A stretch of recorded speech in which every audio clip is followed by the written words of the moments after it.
خانم دکتر میشه تفاوت روکش و لامینیت رو برامون توضیح بدید؟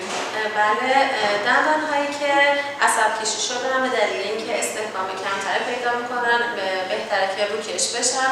برای دندان هایی که بیمار به خاطر زیبایی یا همرنگ شدن با قایقی روکشاش میخواد انجام بده، بهتره لامینیت رو انجام بده که میزان تراش لامینیت خیلی کم هست و برای بیمار مشکلی پیش نمیاد.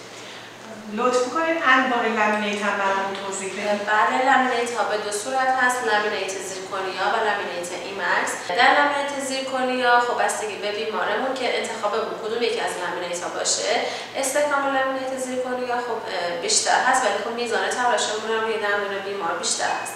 ولی در کل میزان تراش روی لامینیت زیاد نیست، بیمارا از این لحاظ مشکلی پیدا نمی‌کنن. در لامینیت ایمکس به خاطر اون لایه ترانسلوسنت و لایه شفاف که یک نمای شیشه‌ای به دندون میده، از لحاظ زیبایی بر دندان‌های قدامی یعنی دندان‌های جلویی مناسب‌تر هست.